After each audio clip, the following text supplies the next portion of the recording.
Hello po, good morning mga kabayan. So umaga dito, papasok tayo papunta ng trabaho. Ang oras natin ay alas 6 ng umaga. So ito yung labas natin. Tara samahan nyo ako at papakita ko sa inyo kung paano nga ba tayo papasok tuwing umaga. So ito yung bahay namin dito sa likod ko. Diyan yung apartment namin. Paglabas natin mga kabayan, ito yung bumungad sa akin. Nag-snow pala kagabi kaya ganito nakataas yung snow ngayon. Mabuti na lang ay huminto. Yung itaas natin may mga tusok-tusok siya ng mga yelo.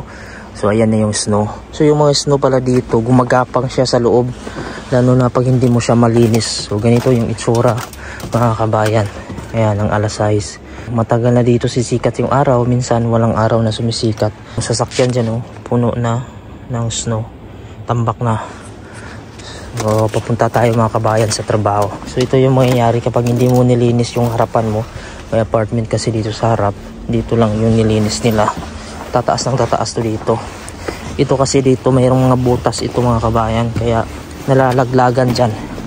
Yung daanan kasi papasok ng kwarto wala siyang butas. So ayan ang mga tusok-tusok. Hanggang dito na yung snow. Parang gagapang siya dito sa gilid. So tingnan nyo naman yung mga tusok-tusok niya mga kabayan. Ganyan pag nag-melt siya, natutunaw, tapos nagpo-form siya ng mga tusok dahil sa tulo. Pag mahulog siya mga kabayan, nagpo-frozen siya, tumitigas. So yan, ganito nakataas. Grabe yung snow dito. So kung tutuloy pa ito mamaya mga kabayan, baka lalakas na naman yung snow, tataas. So pababa tayo, bubuksan natin yung sasakyan mga kabayan at papainitin pa natin. So medyo madilim nga lang yung daanan dito. Ayan, so mabuti na lang dito sa labas na linis na ng sasakyan. Ayan, tinanggal na. Dalawa pala kami ngayon mga kabayan. Yung kasama ko naman, ayun, palabas na siya. Susunduin niya kasi yung kasama namin na Greenlandic.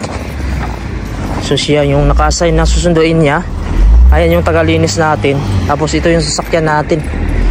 Ayan, hindi naman malakas yung snow pero yan, napuno agad. Mabilis lang. So lilinisin pa natin itong mga kabayan bago tayo pupunta. At papainitin muna natin dahil malamig.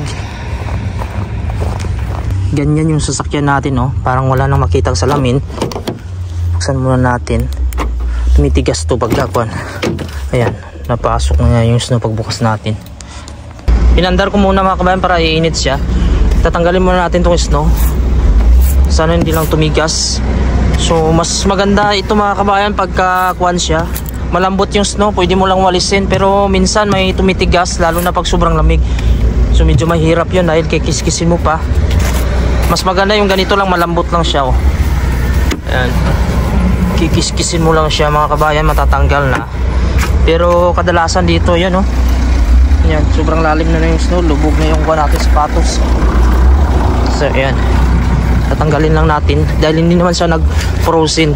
Dahil bago pa lang itong snow. Pag tumagal na siya, yun, tumitigas na siya.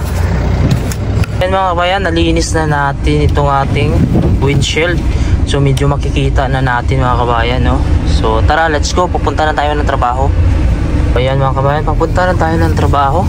So yan yung sasakyan dyan na naglilinis dito sa amin. So pag hindi kasi ito nilinis, tataas ng tataas to dito. Lalo na pagka tuloy-tuloy yung snow, medyo mahirap dito. Lalo na pag hindi sila maglinis ng umaga.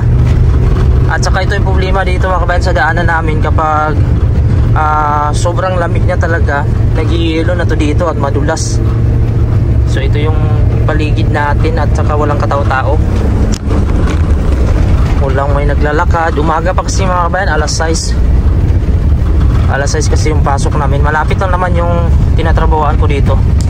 Dadaan muna tayo dito sa tindahan. Bibili tayo ng tinapay na kakainin natin mamaya alas 9. Nag-almusal na pala ako pero nakakatamad na kasi lumabas kapag nandun ako sa trabaho sa itaas dahil malamig talaga pag lumabas ka. Kaya bibili na ako ng pagkain ngayon mga kabayan.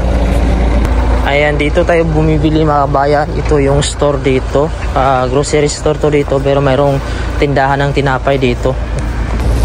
So yan mga kabayan, nakabili na tayo ng tinapay. So 2 piraso ito mga kabayan. Dahil mamaya ito kakainin natin sa alas 9. So yung tinatrabahoan ko pala, nandyan lang sa likod. Ayan yung construction site. So tara, pupunta na tayo at para makapagsimulan tayo ng trabaho. Ngayon nandito na ako sa construction site. So may naglilinis pa rin dito mga kabayan sa snow. Talagang maintain to dito kasi pag hindi, ayan o, nangyari o, tambak ng tambak yan dito. So yung nililinis lang yung mga mapaparkingan. So tingnan nyo sa buong paligid, halos puno na talaga ng snow dito. So papasok tayo dito mga kabayan sa construction site. Kadalasan mga kabayan ako talaga nauuna dito. Pag alas 6 ako pumapasok, yan, wala pang nagtatrabaho. Kadalasan alas 7 sila pumapasok dito. Yung kalsada natin nilinis na nila. Pero katagalan nito ay magigilo at sobrang dulas yan. Ito yung construction site natin.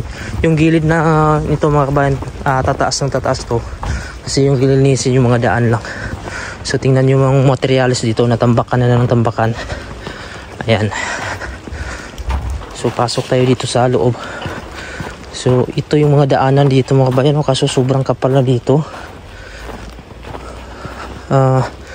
Dito tayo papasok. Ang kapal ng snow dito.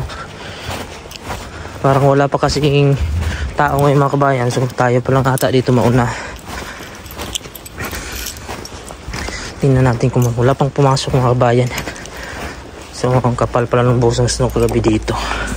Yan, sarado pa. So bubuksan natin mga kabayan kung ano yung itsura sa loob ng construction site namin.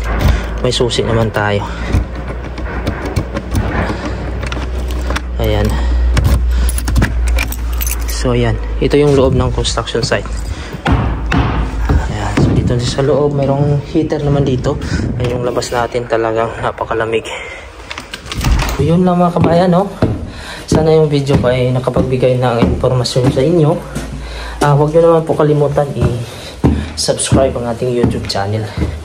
Pindutin na din yung bell notification para updated kayo kung may bago tayong mga video. So hanggang dito na lang yung aking video at ako ay magtatrabaho na. Ingat po kayo palagi. God bless you all po.